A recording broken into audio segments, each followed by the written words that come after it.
एक बार हुकूमत को दोबारा कह रहे हैं, हमारे सब्र का इम्तिहान मत लो। हार्ट ब्रोकन, मुसलमानों का दिल टूटा है। हम हर चीज बर्दाश्त कर सकते हैं, हमारे नबी करीम सल्लल्लाहु अलैहि वसल्लम के खिलाफ गुस्ताखी किसी सूरत में बर्दाश्त नहीं की जाएगी। अभी तो सिर्फ एक झलक दिखाए थे, और अगर इसके बाद भी तुम अपने रवैये के ऊपर अड़े हैं तो चलिए हम भी तैयार हैं। कितना इम्तियाज जलील साहब की पर्सनालिटी से इस्लाम के प्रति दुर्भावना रखने वाले सभी लोग वाकिफ हैं, और हम जो दीन इस्लाम से मोहब्बत करते हैं वो तो इन्हें अच्छे से जानते ही हैं। रिसेंटली रामगिरी के खिलाफ एक बहुत बड़ी रैली इन्होंने मुंबई की सड़कों पर निकाली थी। औरंगाबाद से मुंबई गए थे, और अभी यति नरसिम्हानंद, इस देश का सबसे बड़ा गुस्ताखे नबी जिसे गिरफ्तार कर लिया गया है, उसके खिलाफ भी इम्तियाज जलील साहब ने एक बड़ी सारी रैली में भाषण दिया है, जिसे सुनने के लिए आज हम यहाँ बैठे हुए हैं। हाय हेलो नमस्ते जी, सत श्री अकाल, अस्सलामु अलैकुम। मैं निधि शर्मा इंडिया से, और हमारे एक बहुत ही समझदार हिंदू पंडित जी हैं जिन्होंने ये नज़्म लिखी थी। उनकी 2 लाइनें मैं पढ़ना चाहती हूँ। नबी जितने तुम्हारे हैं, नबी उतने हमारे हैं। जी हाँ, आपने बिल्कुल सही सुना कि ये एक हिंदू पंडित के अल्फाज हैं। आप चाहे तो YouTube पर सर्च कर लीजिएगा, आपको मालूम चल जाएगा कि कितनी बड़ी हस्ती वो हजरात हैं। और अभी आपकी अदालत में रजत शर्मा जी के सामने भी बैठे थे, कुछ ही दिन पहले की बात है, और उस मंच पे भी उन्होंने रसूल अल्लाह के लिए जो नज़्म लिखी है बड़ी सारी पढ़ी है। तो ऐसा नहीं है कि देश में सिर्फ नफरती चिंटू ही हैं, प्यार करने वाले ज्यादा हैं, तभी ये देश, ये दुनिया अभी कब्रिस्तान नहीं बना है। अगर सब नफरत करने लग जाते ना तो इस बहुत ही ब्यूटीफुल दुनिया को शमशान बनते देर ना लगती। ना केवल भारत का मुसलमान बल्कि हिंदू भी नबी पाक की शान में गुस्ताखी को बर्दाश्त नहीं करेगा। आपको मालूम चल रहा होगा कि मैं भी एक हिंदू हूँ। मजहब नहीं सिखाता आपस में बैर रखना, ये तो कमीने इंसान ही दूरियां पैदा कर देते हैं, पर हम उनमें से एक नहीं है। कितना तुम क्या क्या करने वाले हैं। महज पुलिस की मदद लेकर हमें रोका जा रहा था, मुझसे कहा गया कि नहीं तुम निकाल नहीं सकते हैं, रैली निकाल नहीं सकते हैं, तुम्हें परमिशन नहीं दी गई है। मैं बोला ए सुन, मैंने मांगा नहीं तुझसे परमिशन, मैं निकल रहा हूं। और हुकूमत की आंखों में आंखें डालकर मैंने ये कहा कि पहले तो मैंने जब ऐलान किया कि 23 तारीख को मुंबई चलना है, तो उस वक्त मैंने ऐलान किया था कि महाराष्ट्र के इतिहास में इतनी बड़ी रैली देखी नहीं गई होगी। लेकिन जिस दिन निकलने का वक्त आया, सुबह सुबह मीडिया वाले आए, तो मैंने उन्हें एक बात बताया, और उन्हें यह बताया मैंने कि हिंदुस्तान के तारीख के अंदर इतनी बड़ी रैली मुसलमानों ने कभी निकाली नहीं होगी जो आज अल्हम्दुलिल्लाह तुम्हें देखने को मिलेगी।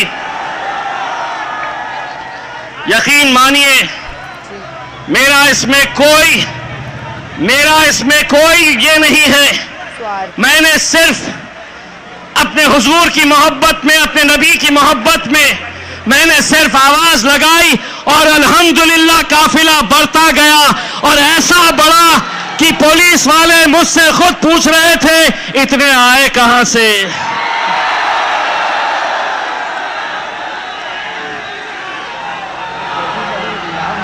मैंने उस रैली के बाद मुझे कोई गुलबर्गा कर्नाटक से फोन करता है कि इम्तियाज भाई हमारी 40 गाड़ियां तैयार हैं।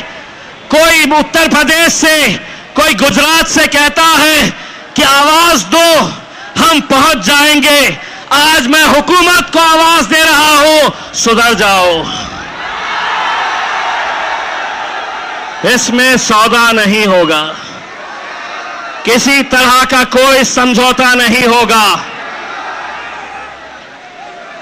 मुझे इस बात का बड़ा अफसोस है कि उस रैली के बाद जो हमारे अपने हैं, जो अपने आप को मुसलमान कहते हैं, जिन्हें मालूम है कि मुसलमानों के लिए हमारे नबी करीम सल्लल्लाहु अलैहि वसल्लम, हम उन्हें अपनी जान से ज्यादा मोहब्बत करते हैं, उनके लिए जान कुर्बान करने के लिए तैयार हैं। उन्होंने मीडिया से कहा कि नहीं, ये जो इतने सारे लोग आए हैं, इन्हें सियासत करना है, इन्हें राजनीति करना है। अरे मेरे आका के नाम के ऊपर ऐसे सौओं से कुर्सियां कुर्बान करेंगे हम, कोई फर्क नहीं पड़ता। 22 तारीख की रात मुझे ये बताया गया कि इम्तियाज भाई, इतना बड़ा आप रिस्क मत लीजिए।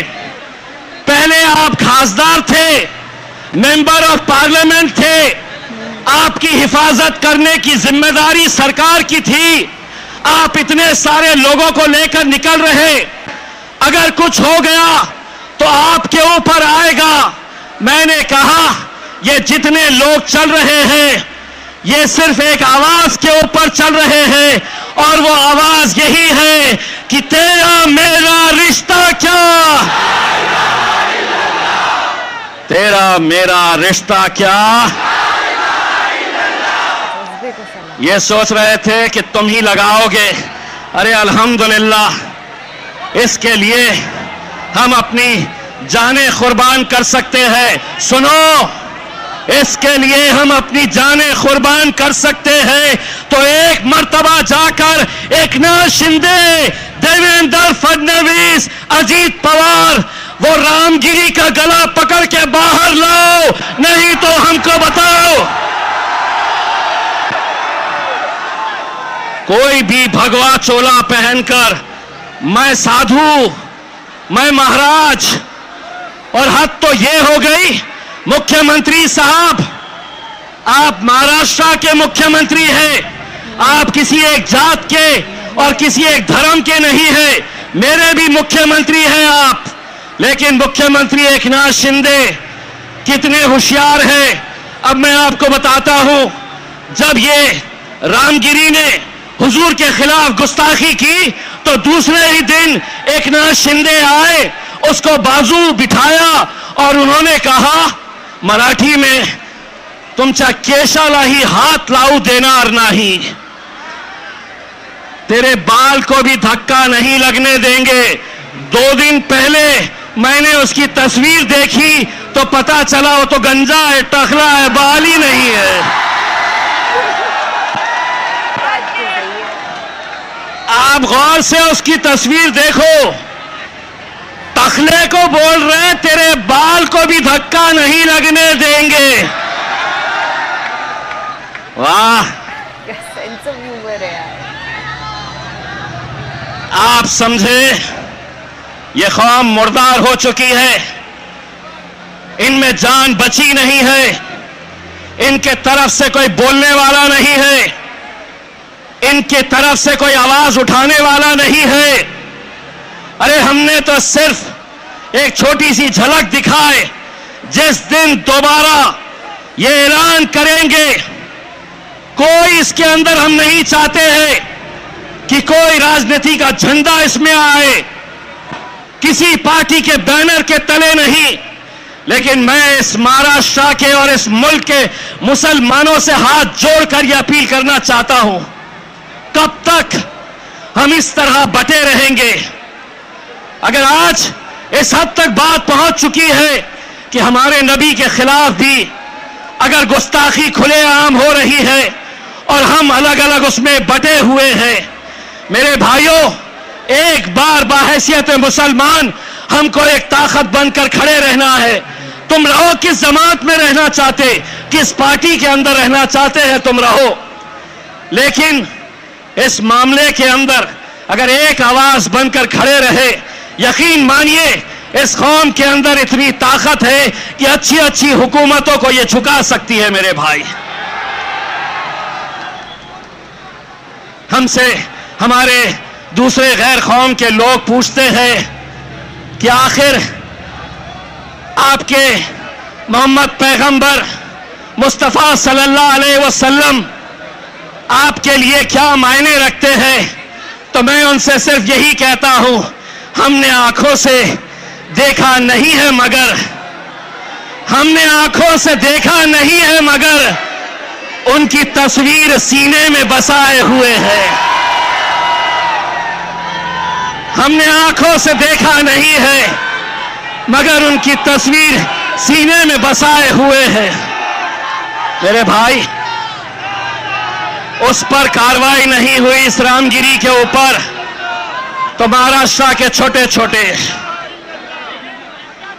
छोटे प्यादे, इतने छोटे कि जिस दिन हम तय कर लेंगे तो इंशाअल्लाह उसको लपेट के असद भाई की शेरवानी में डाल के हैदराबाद भेज सकते हैं। इत्तू सा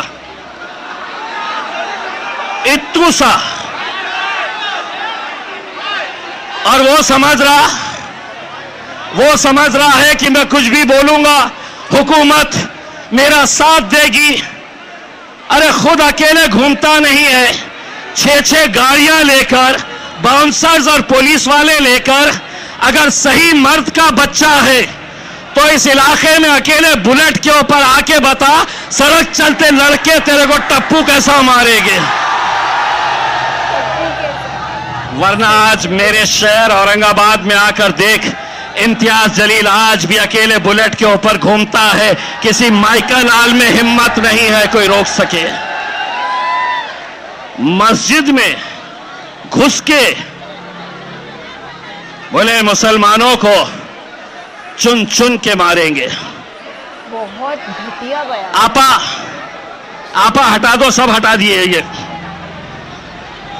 हटा दीजिएगा पीछे, और आपा पीछे।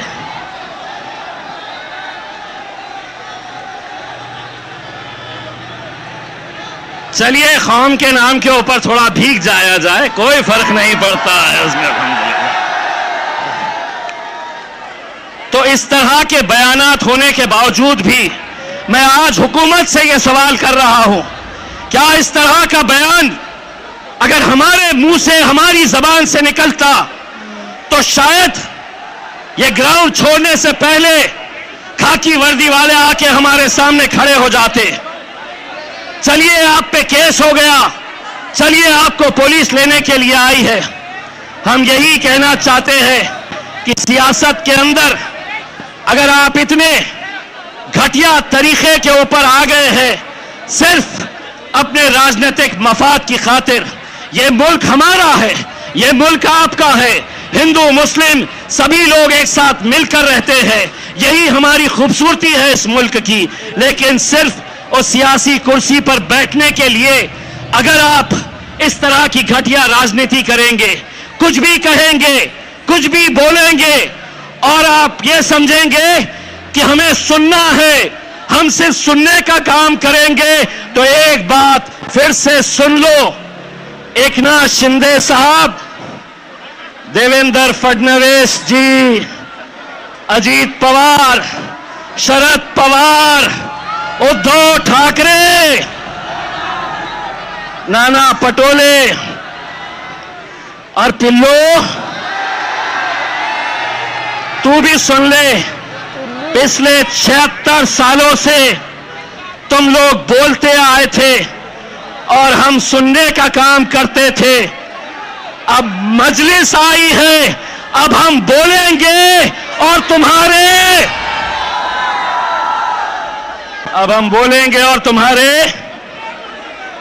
अब्बा को याद करो, उनके तुम्हारे बाप को भी